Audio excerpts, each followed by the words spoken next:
Por favor. Gracias, Jacob. Gracias a la Fundación y Museo del Holocausto y al Seminario Rabínico. Yo además, cuando Jacob me invitó, dado que estoy viajando mucho por temas vinculados a la Universidad Hebrea en varios países y acá, no quise faltar, por más que llegué recién, hace muy pocas horas de Chile, porque es un tema que ustedes hablaron, el que ustedes escucharon y lo que yo también escuché, que vengo trabajando desde hace muchas décadas. Entonces, la idea mía sigue siendo condensar 3 o 4 aspectos que me parece que fueron tratados ayer y hoy. Ayer no estuve todo el día de hoy, sobre lo que se llama antisemitismo, lo que ustedes entiendan por antisemitismo. Y lo primero que quiero decir es que yo no voy a hablar del antisemitismo, yo voy a hablar sobre la cuestión judía. Es decir, cómo vieron a los judíos en Argentina, aquellos que nos odian, aquellos que tienen prejuicio y aquellos que preferían que fuésemos otros seres de lo que nosotros somos. Es decir, las diferentes, vamos a decir así, aproximaciones que tienen diferentes grupos. Yo voy a elegir 4 grupos: los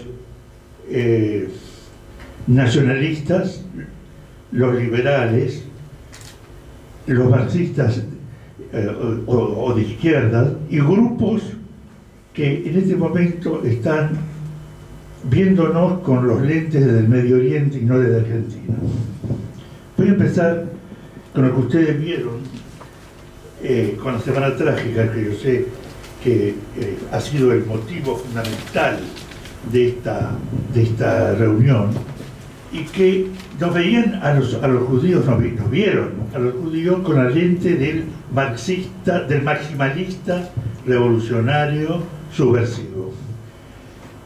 Yo diría de que hay una línea de continuidad y de ruptura de esta manera de percibirlo. Los católicos nacionalistas de la década del 30, Franceschi, para dar un nombre, Lamont Doll, para dar otro, nos vieron de otra manera, que a su vez nos vieron de una manera muy distinta que lo que hoy escuchamos en los últimos 2 meses, los nacionalistas que entraron al peronismo y aquellos que no quisieron entrar al peronismo, aquellos que siguieron influenciados por la imagen del judío en los años de la Shoah, porque por supuesto eso lo voy a hablar dentro de breves minutos. Pero quiero decir solamente 2 o 3 cosas sobre la Semana Trágica. La recurrencia de la imagen del judío revolucionario subversivo en Argentina desde 1919, pero también la década del 30, donde el comunismo fue proscripto en Argentina y donde al judío lo veían también como judío comunista. Para culminar esta imagen, esta mega imagen, en los años de la dictadura militar, del terrorismo de Estado en Argentina. Pero quiero decir 2 comentarios sobre la Semana Trágica, nada más que 2, porque es un tema que merece mucho más. Fíjense, yo puse que las interpretaciones históricas de la Semana Trágica sobre el mito conspirativo judío, o judío bolchevique, intenta ser atribuido a los protocolos de los sabios de Sion. Ustedes saben que cuando se analiza el tema de los subversivos, se dice esto es un fenómeno que ya aparece en los trabajos históricos que se hicieron sobre la Semana Trágica, los primeros trabajos, anacrónicamente le atribuye a los protocolos de salvación cuando los sabios de Sion fueron lanzados en los años 20 y no en el año 18 o 19. La otra cuestión que quiero simplemente señalar. Diferente del imaginario, diferente fue el imaginario del judío odiado en la Revolución Rusa y en la Guerra Civil rusa, que prácticamente en los estudios sobre la Semana Trágica en Argentina, que era en ese momento acontecía, casi no se escribe. Dicho de otra manera,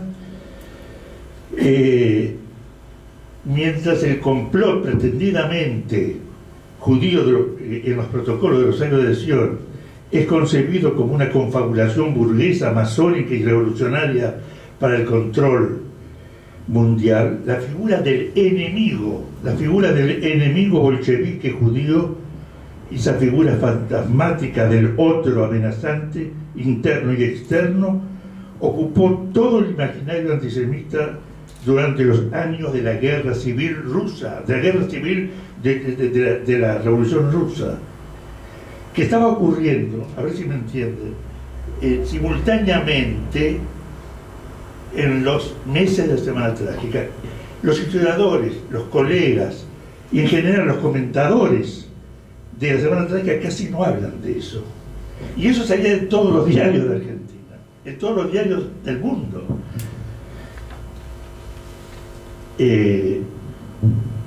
La situación, la violencia criminal antijudía durante la guerra civil fue resultado no solo de un enfrentamiento entre rojos y blancos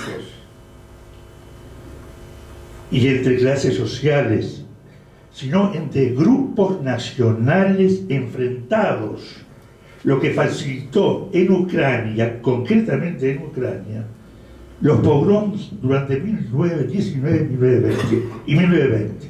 Ahora bien, no hay mención, que yo sepa, en trabajos que se hicieron acá y en otros lados sobre la Semana Trágica, de la probable, casi segura, no probable, influencia de este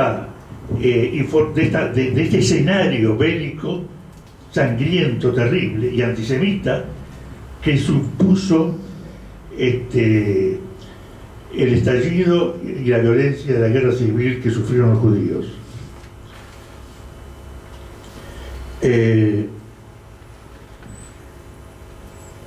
Para que usted tenga una idea simplemente de cuántos murieron y cuántos sufrieron en Rusia.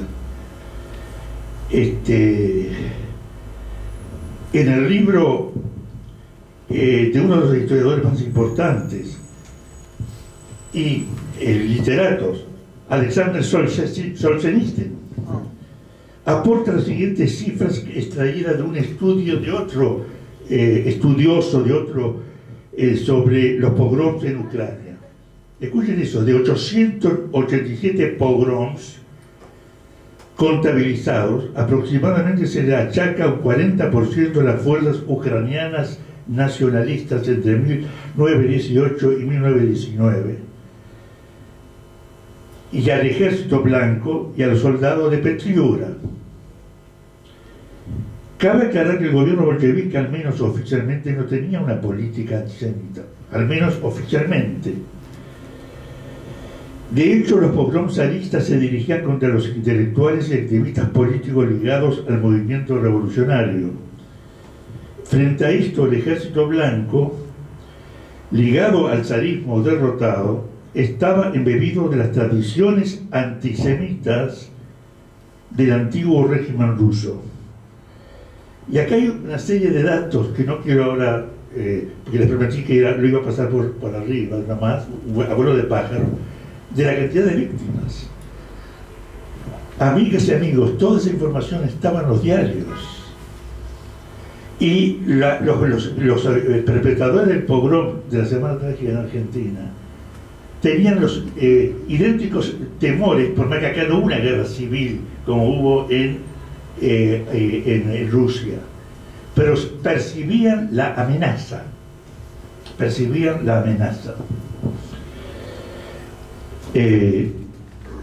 Ahora bien,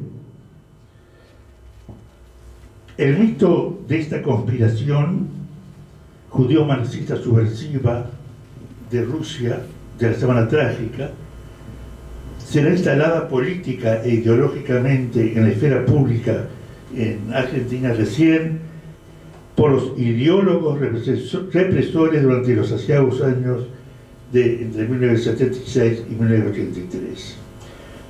Para darle una solamente referencia que merece también un estudio que hasta ahora no he visto que se haya hecho, la detención, la espectacular detención, tortura y proceso judicial del caso Greiber, Herbar y Timmerman, y la literatura difamatoria contra ellos, resucitan el mito de la conspiración judeo-marxista muy semejante a la que nosotros vimos en los años 19, en enero del 19.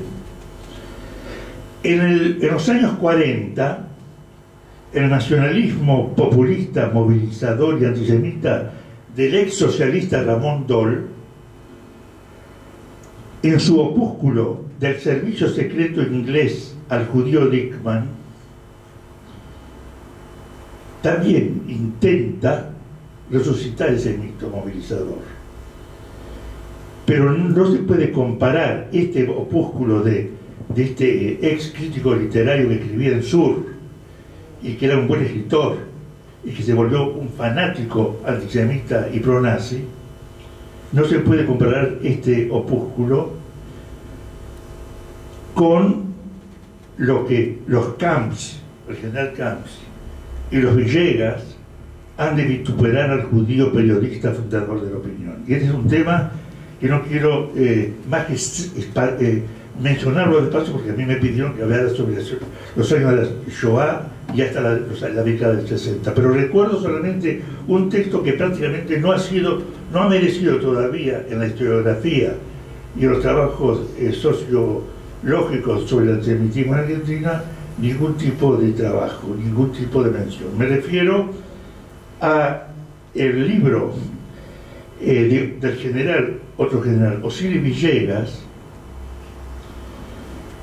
el primero publicado en 1962, en el mismo año en que pasó el famoso caso Sirota, y lo que ustedes escucharon muy bien hoy sobre la movilización de la DAIA y demás. Él escribió un libro que se llamaba Guerra Revolucionaria Comunista. Pueden imaginarse ustedes a quién se refería. Él se abstuvo expresamente en ese libro de acusar al judaísmo internacional. En otro libro que va a escribir, que se llama Testimonio de un alegato, que publicó en 1990, después que terminó la dictadura y volvió a la democracia, donde Villegas denuncia abiertamente al sionismo internacional y a la conspiración judeo-marxista subversiva imputado al grupo Greiber-Timmerman a través de la defensa que él hace en ese libro, reproduce en ese libro la defensa en el juicio que le hicieron al general Camps. Él era el defensor del general Camps y en su alegato escribió ese libro donde, vuelvo a decirlo, publicado en 1990, no estamos hablando de 1919 ni año de la Shoah, donde vuelve a retomar esto que yo caracterizo como un discurso donde el imaginario antisemita está atravesado por la figura del subversivo judío, sea comunista o sea guerrillero.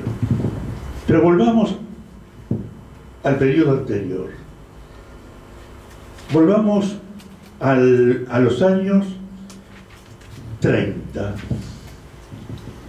Volvamos a los años 30, donde ya no es en el imaginario del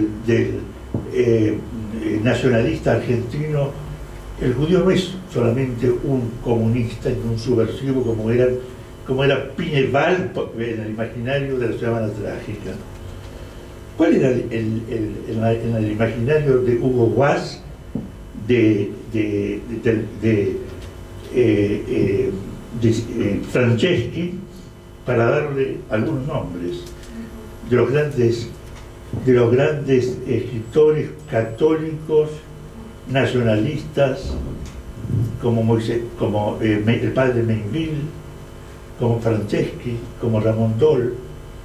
Y cuando digo estos nombres, no estoy diciendo panfletarios como Tacuara, estoy hablando de intelectuales egresados de la Sorbonne, que escribían y leían en francés con una categoría y con un respeto que ellos merecieron a ojos de gente en Francia, gente en Inglaterra.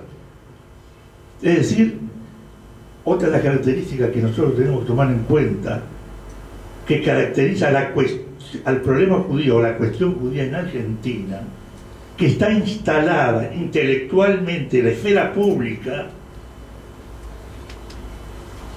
en una revista como en aquel entonces era Criterio, pero también está instalada en ese bestseller que es Hugo Boss, que no solamente escribe Oro y Mira las conspiradoras, escribe las novelas más vendidas y más traducidas que había en Argentina en los años 30 y 40, y que fue director, como ustedes saben, de ese espacio fundamental a nivel intelectual que es la Biblioteca Nacional.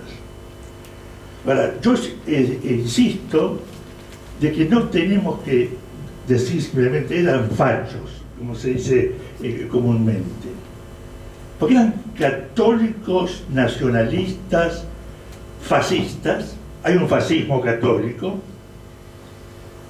representado por uno de los más brillantes intelectuales que todavía no lo mencioné, Leonardo Castellani. Amigas y amigos, hay que leer esta literatura, que no lo van a encontrar ni en Brasil, ni en Chile, ni en México, donde también hubo escritores antisemitas, pero que no les llegaban ni a los pies, ni a los talones de estos intelectuales. Yo tengo un trabajo sobre Leonardo Castellani, donde muestro que tenía 3 o 4 registros como escritor, como novelista, como polemista, como teólogo,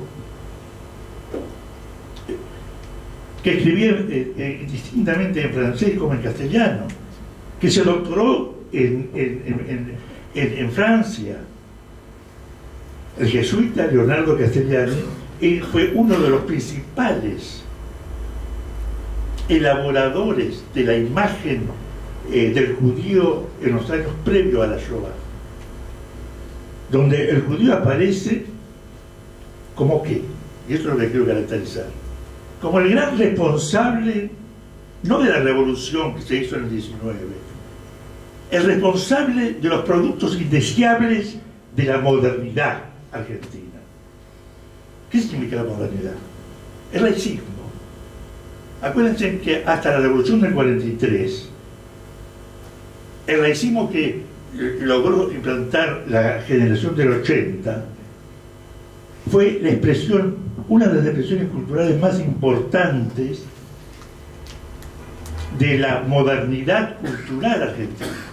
Y todo el modelo exportador que tenía como vector a Gran Bretaña era visto por ellos como cosa de judíos. Es decir, la modernidad era lo responsable de los efectos para ellos perniciosos a nivel de, que estamos en la década del 30 y 40, de la disolución de lo que llamaban familias disolutas, costumbres tradicionales de la tradición cristiana que han desaparecido, se lo atribuían a los judíos. Como también le atribuían a los judíos a Bungiborn, ¿no es cierto?, y a los Hirsch, que tenían molinos y que tenían acopiaderos, que era el producto exportable, ¿no es cierto?, de lo que ellos entendían como el mal modelo oligárquico de la sociedad argentina, porque ellos eran anti-oligarquía. La oligarquía era pro-inglés, la oligarquía era liberal. Estos eran aquellos que mostraban en la década del 30 hasta la revolución del 43 que los subproductos subproductos culturales, económicos, políticos, republicanos, del liberalismo argentino, los principales responsables eran los judíos.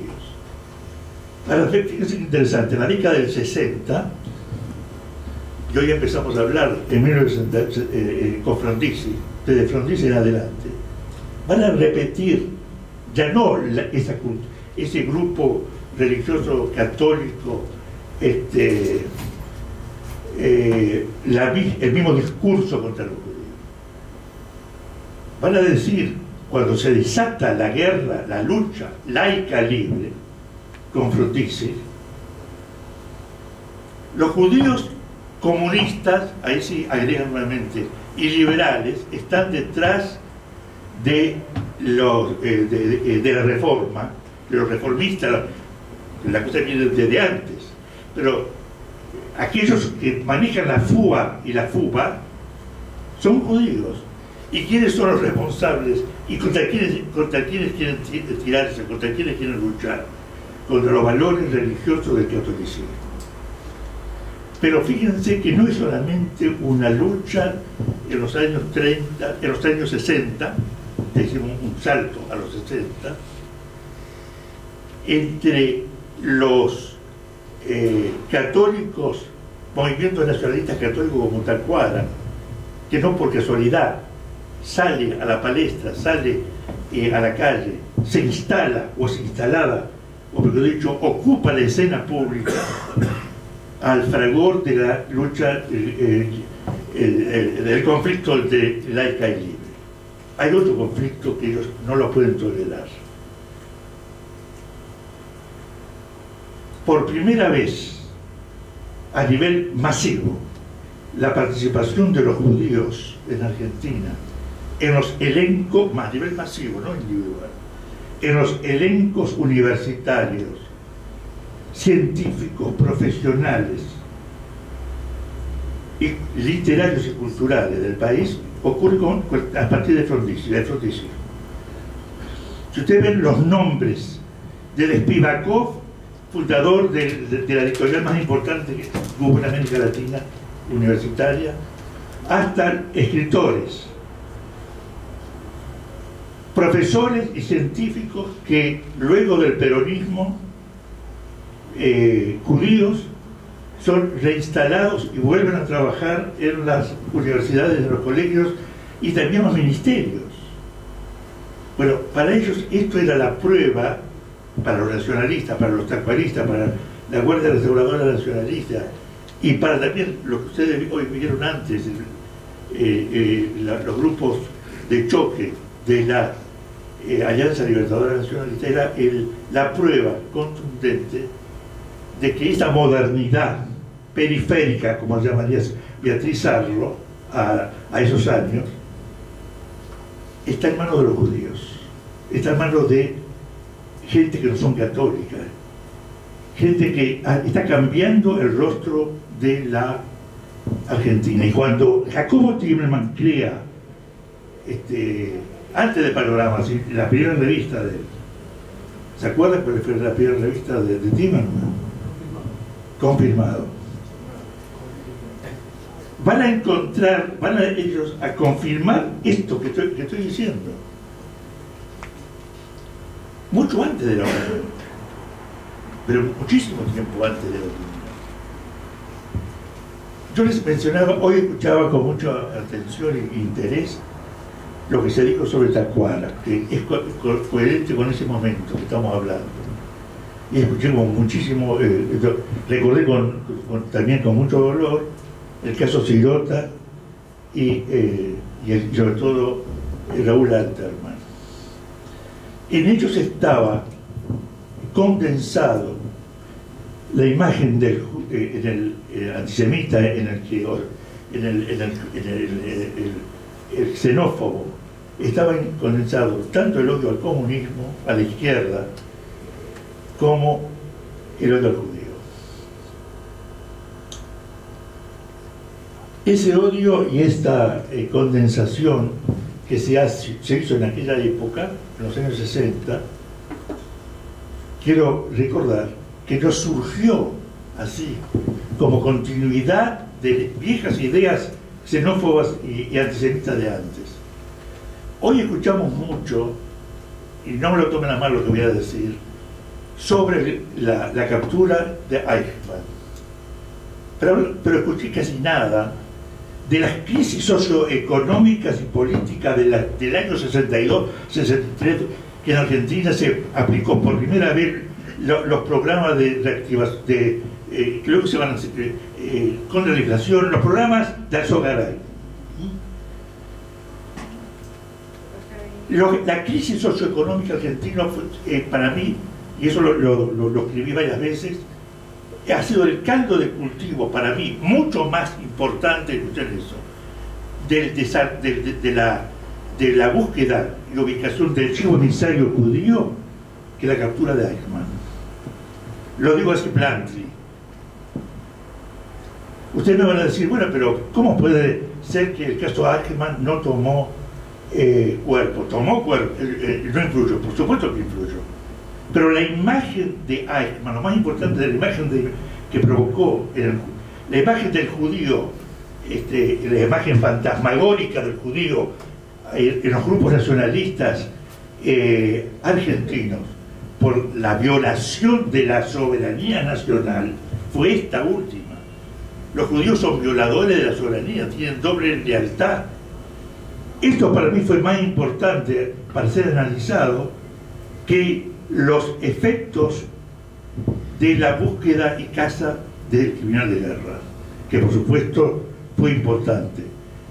Pero de eso hay que hablar y que hay que entender que esta crisis es la que alimentó entre el momento de la transición del gobierno de Guido, ¿no es cierto?, entre 1960, marzo de 1962, después de la caída de Frondizi, y la asunción del gobierno de Ilía en el 64, este periodo es un periodo bisagra entre un momento en que se quiere redemocratizar el país de vuelta,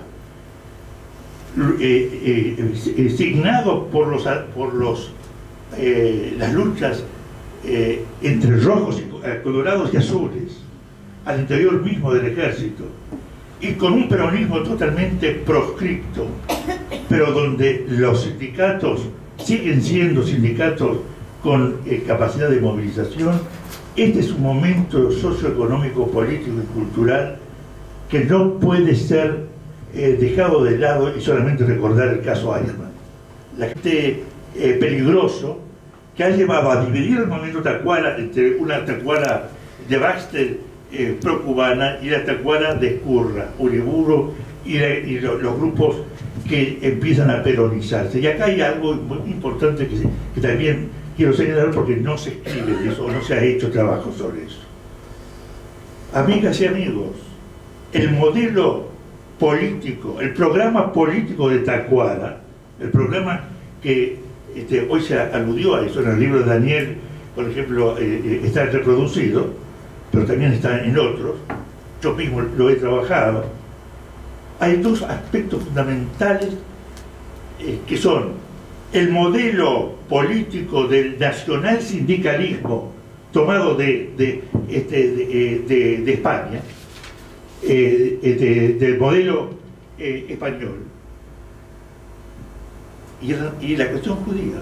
Ellos lo llaman el antisemitismo, dicen la cuestión judía en Argentina. Ahora bien, si nosotros comparamos, y eso lo he hecho y estoy ahora por escribir un trabajo de investigación al respecto, el nacional sindicalismo de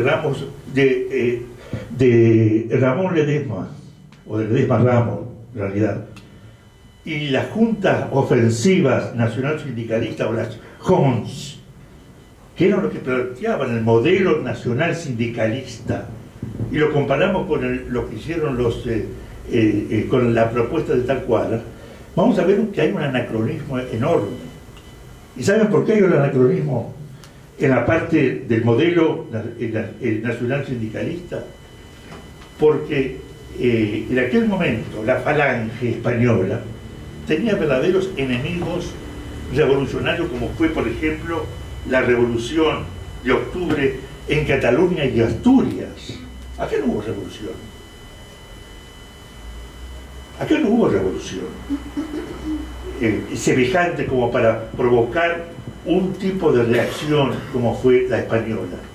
Sin embargo, no hubo revolución en ese momento, el momento en que Tacuara, en los años 60, hablaba de un programa de reformas socioeconómicas y sindicales tomado del modelo del nacionalsindicalismo de los años 30 y principios del 40.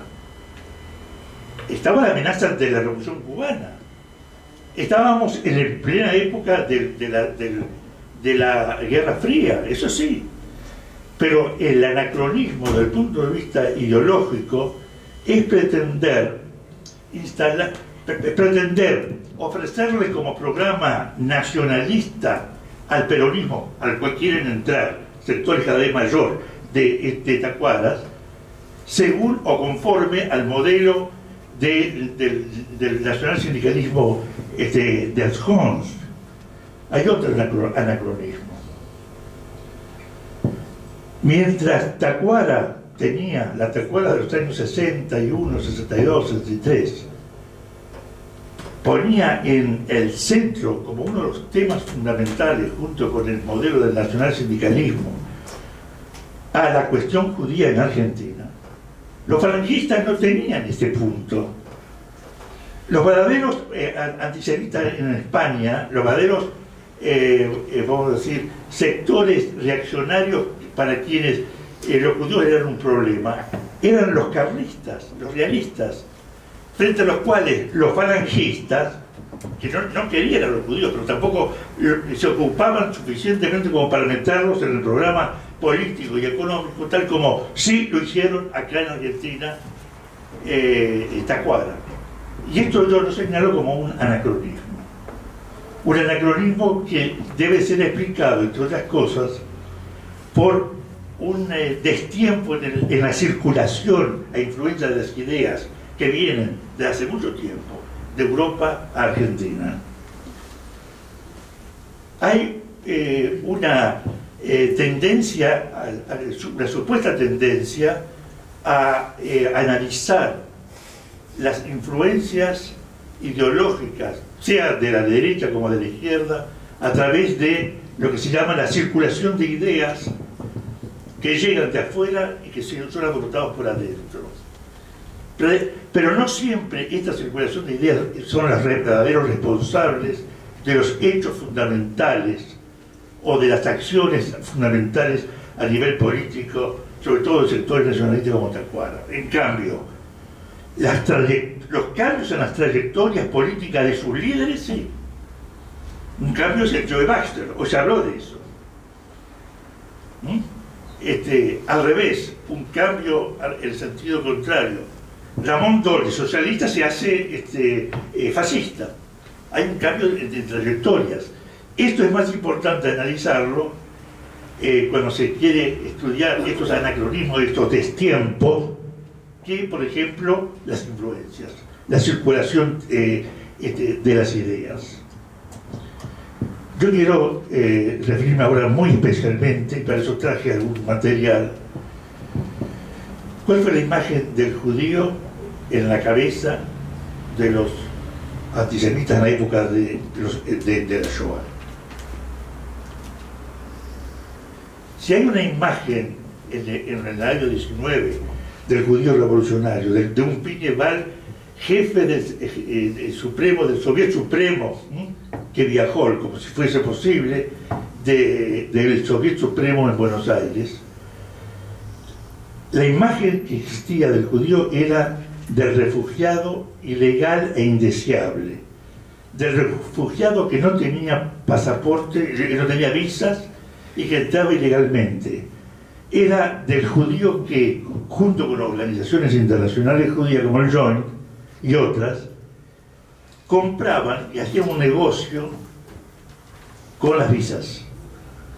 Yo le voy a dar simplemente un caso que me ha tocado realizar en Chile, que es la comisión, fíjense, comisión parlamentaria de investigación que en Chile, en la época de Aguirre Cerda, el Frente Popular, no estoy hablando de gobiernos anteriores, en el año 1939, luego de abrirse la inmigración judía, la entrada de refugiados judíos que estaba casi acotada, si no cerrada,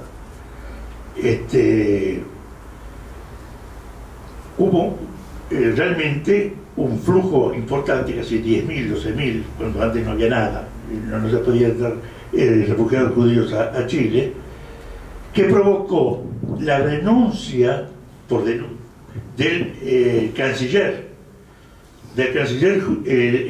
chileno, a quien responsabilizaron, a quien los sectores nacionalistas de Chile y también partidos de la oposición, Aguirre Cerdas, de permitir estas ventas en las cuales estaban implicados el cuerpo diplomático en Europa.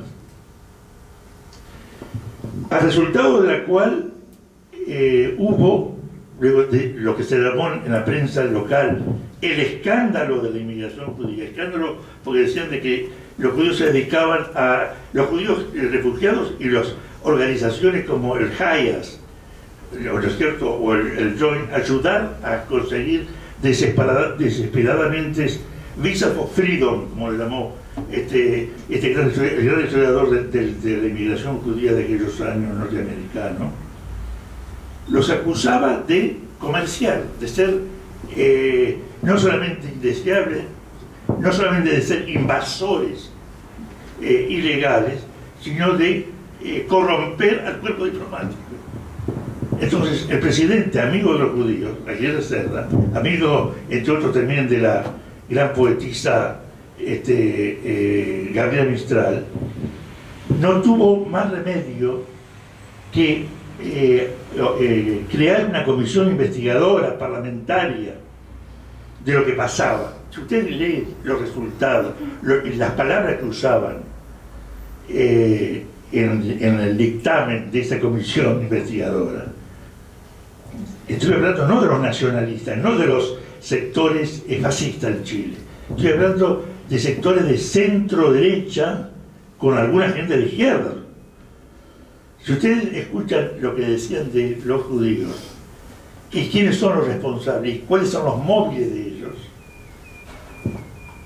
van a darse cuenta cuál es la imagen que tenían de los judíos sectores también de las franjas liberales. Y acá hay un tema fundamental. El profesor Haim Avni, de la Universidad Hebrea de Jerusalén, tiene un libro que es seminal para entender estos temas, que es la historia de la inmigración judía de Argentina, y que le dedica, sobre todo el capítulo quinto, enteramente dedicado a los temas de este problema de la inmigración en los años de la Shoah. Y cuenta, él encontró un documento muy importante en Londres, donde un pro-británico muy importante, Tomás Le Breton, que era un radical antipersonalista, que además era de la creme de la High Society de acá, no era el Amondol, tampoco era un católico muy celoso del catolicismo. A él se le pide, en ese momento era embajador en Londres, que era Londres y París, acuérdense, eran en ese momento las dos embajadas más importantes que Washington. Se acercan a él, se acerca gente de un comité internacional de refugiados que buscaba en todos los países latinoamericanos, no solamente en Argentina. Estamos hablando de la Argentina cuando ya comenzó la guerra y cuando Argentina era neutral. Argentina es neutral en los años de guerra prácticamente hasta el año 44. le pide la entrada de 1000 niños judíos, el famoso affair de los 1000 niños huérfanos. También le pidieron a Vargas en Brasil, también fueron a Uruguay, por menos de Argentina era el país en aquel momento. Y la respuesta que él le dio, y que Abner reproduce en ese capítulo, pinta, pero de una manera, retrata, pinta, estampa de una manera contundente la imagen que se tenía de los judíos. ¿Qué decía la respuesta? La respuesta decía que ellos temían mucho, que de Breton temía mucho que estos niños, que pueden, por razones humanitarias, habría que recibirlos, temían mucho que se reproduzcan, porque los judíos se reproducen rápido, otro de los prejuicios, y que aceptarían siempre y cuando que sean esterilizados.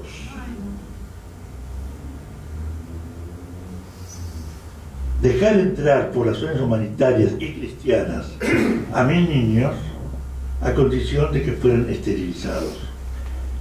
Hubo muchísimos problemas con la entrada de los 1000 niños, no voy a entrar ahora, es todo un capítulo de la historia de la Shoah, un subcapítulo de la historia de la Shoah en América Latina y no solamente en Argentina. Pero lo que yo quiero decir es que alguien que teme que los judíos se reproduzcan es porque son o leprosos, contagiosos, son gente de otra raza, son otros distintos a lo que en un momento ese mismo liberalismo llamaba las medidas de eugenesia social que es necesario realizar como forma de higiene social. Escuchen, los nazis lo usaron antes de utilizar la resolución final, pero la eugenesia fue usada y recomendada por el ala liberal, no solamente en Argentina, sino en Europa y en Estados Unidos. Pero acá podemos decir, después de todo, esta recomendación de esterilizar a los niños es una forma de adoptar en 1940, eso ocurrió en 1940, una medida eugenésica. ¿Qué significa la eugenesia adoptada por un liberal como Tomás Le Breton, un liberal totalmente pro-británico y antinazi respecto de la imagen del judío? Pero hay otra pregunta fundamental que nosotros tenemos que hacernos en este momento, en este periodo de Segunda Guerra Mundial. No es suficiente analizar a los liberales argentinos o bolivianos o brasileros o uruguayos o mexicanos en función de su ideología antifascista. Amigas y amigos, antifascistas, muchos antifascistas no nos querían.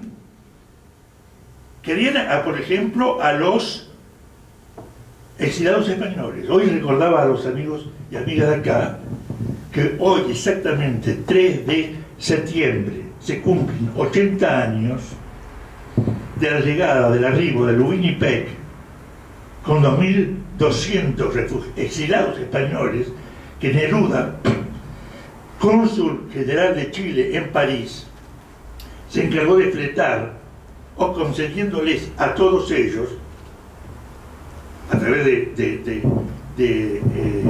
gobierno chileno, una visa colectiva, por supuesto pagado todo por el gobierno chileno. De la misma manera como en México actuó el gobierno mexicano para ayudar a los exilados españoles. Y a pesar de que había una enorme cantidad de gente dentro de México y de Chile que los catalogaba a estos exilados como rojos, como comunistas, la causa española era popular. La causa judía no solo que no era popular, decían que podían infestar, podían contagiar, había que hacer lo que le propuso Tomás de Breton a los niños. Entonces, estas son las imágenes. Una metáfora muy común en los diarios nacionalistas era la invasión semita. Esta palabra, la invasión semita que también la leíamos en diarios de Brasil, diarios de Bolivia, diarios de Paraguay, es decir, los países que son limítrofes con Argentina, a través de los cuales entraron la mayoría de los refugiados que no conseguían visas, que no conseguían visas por medios legales. Por último, quiero señalar otro caso, inmediatamente después de la guerra, porque seguro uno dice, bueno, eso ocurrió en los años 40, pero no voy a tomar el caso ni chileno ni argentino, ni mexicano, por el tiempo, pero tomar un caso menos conocido, el colombiano, Bogotá. Ustedes saben que en Colombia llegaron muchos a principios del siglo libaneses, a quienes llamaban comúnmente turcos, y se dedicaron al comercio ambulante, igual que los judíos, cuenten que eran los judíos, aboneros, como le llamaban, en México y en Centroamérica, y despertaron la ira y la competencia comercial de los españoles, que eran las grandes casas de comerciantes instalados, porque empezaron a vender más barato. El famoso crédito popular que introdujeron los aboneros y los cuentes judíos y árabes, libaneses y judíos, ha sido uno de los, vamos a decir así, aportes fundamentales a la economía de estos países en esos años.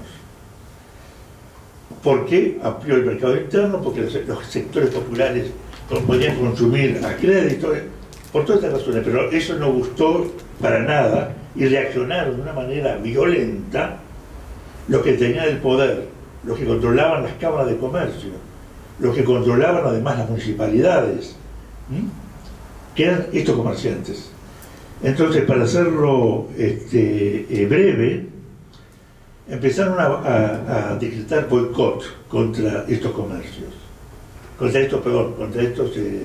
Inclusive hubo algunas cámaras del interior de Colombia que decretaron, que sacaban amenazas de que hay que limpiar, así hablaban, limpiar de esta gente nuestras calles. Nosotros debemos limpiar la ciudad, no dejar en ella ningún elemento perjudicial, y estar dispuestos para recibir razas como la belga, raza portadora de la civilización, el progreso y la cultura. Este es un fragmento de un diario de la ciudad de Cartagena, donde llamaban abiertamente al boicot y a la expulsión. Muy bien. No expulsaron a ningún árabe, a ningún chico libanés, ni tampoco hubo violencia contra ellos. Hubo amenazas. No fue esta la suerte de los judíos. Y le digo cuándo. Esto ocurrió en mayo de 1946, al año de terminada la guerra. El boicot, y eso, si me permiten, simplemente porque tiene más sentido que leía esa frase, ese pedazo.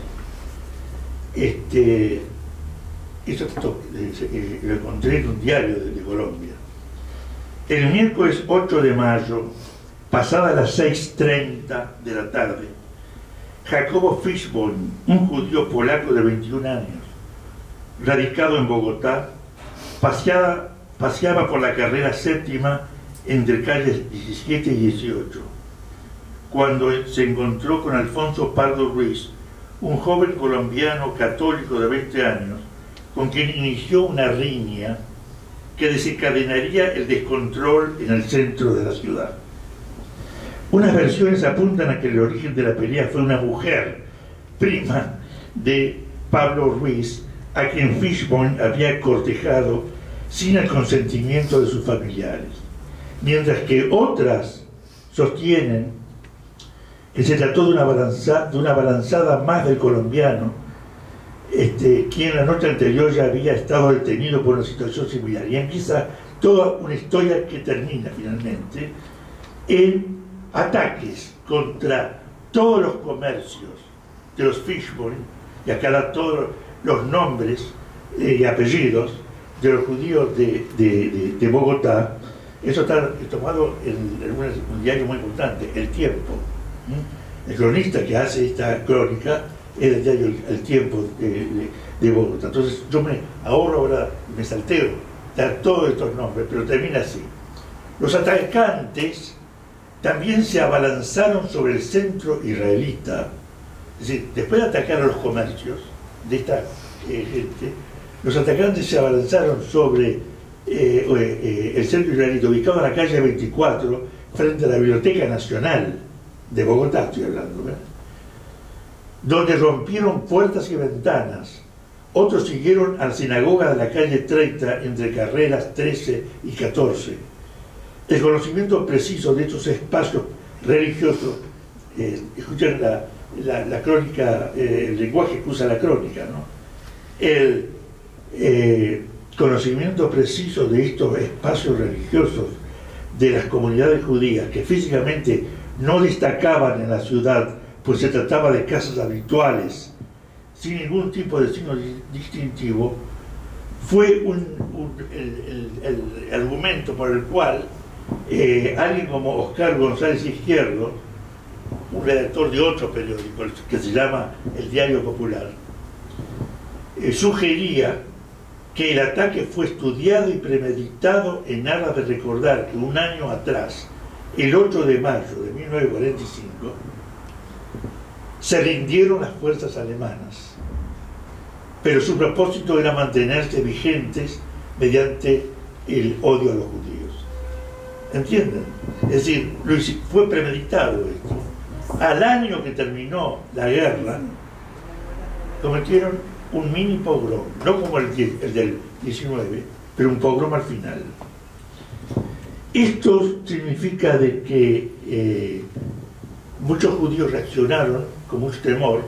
Aparecieron judíos que usaban la bandera, portaban la bandera colombiana, decían somos todos colombianos, y cantaron también el himno nacional.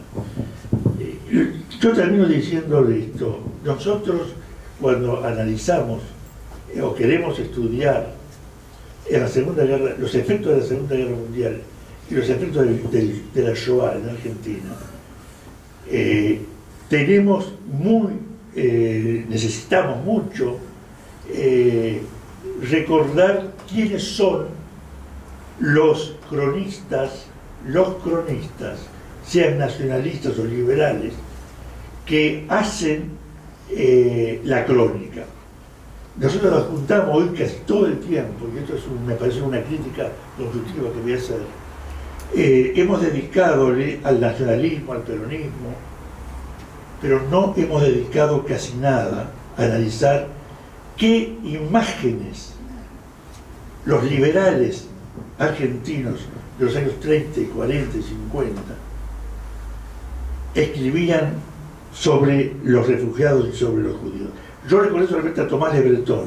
¿Cuántos Tomás Le Breton intelectuales de diferentes grupos? Acá Perla hizo un trabajo muy bueno sobre la revista Claridad, ¿no es cierto? Pero hay otras revistas y hay otros diarios en Argentina donde los digamos, cronistas, los periodistas, los escritores, los que forjaban y hacían la opinión pública y creaban el sentido común, tenían hostilidad hacia los judíos, por más que ellos se definían como antifascistas, y ayudaban, por ejemplo, como ejemplo de antifascismo, ayudaban a los exiliados que vinieran a Argentina. Hay un aspecto que nosotros no lo hemos tocado por el tiempo y porque además casi no hay material para analizarlo, que es y yo le voy a decir en 2 palabras y con eso termino. Si hay un efecto poderoso que provocó en Argentina y en los países de América Latina los años de la Shoah y la post-Shoah, antes que hablemos del Shoah y antes que hablemos de Hurben y antes que hablemos de genocidio, ¿saben lo que afectó? El sentido común de la gente común. Le modificó, transformó lo que Pierre Roux llama el sentido común. ¿Qué es el sentido común? El sentido común de pensar que a un niño, por ejemplo, judío, para dejarlo entrar, hay que esterilizarlo. Ellos naturalizaron una manera de ver al judío que antes no se le ocurría pensarlo siquiera. Estoy hablando del campo liberal. Y si omito la imagen que tienen los socialistas como Dickmann o como Repetto, no es porque no quiera blanquear a los socialistas o a las comunistas, sino porque no tengo tiempo. Muchas gracias.